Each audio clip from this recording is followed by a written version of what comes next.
আসসালামু আলাইকুম। আজকে আমি পটল দিয়ে চিংড়ি শুটকি দিয়ে রান্না করব। তো তেলে ভেজে নিচ্ছি পেঁয়াজ। পেঁয়াজগুলো একটু ভাজা হয়ে আসছে।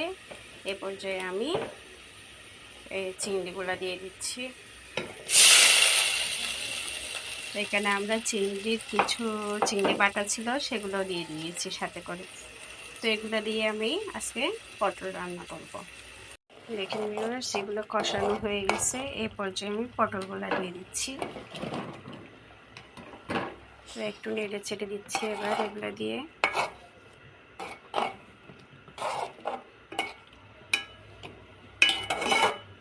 চিংড়ি শুটকি দিয়ে এভাবে পটল রান্না করলে অনেক টেস্ট হয়।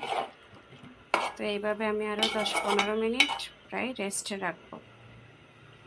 দেখেন ভিউয়ার্স, এই যে পটলগুলো কষানো হয়ে গেছে, এই পর্যায়ে আমি একটু পানি দিয়ে দিচ্ছি। তো এভাবে আমি চিংড়ি শুটকি দিয়ে পটলটা রান্না করি। তো কেমন লাগলো আপনারা লাইক কমেন্ট করে জানাবেন, আর বেশি বেশি করে শেয়ার করবেন, আর আমার চ্যানেলটিতে সাবস্ক্রাইব করে দেবেন। By everyone.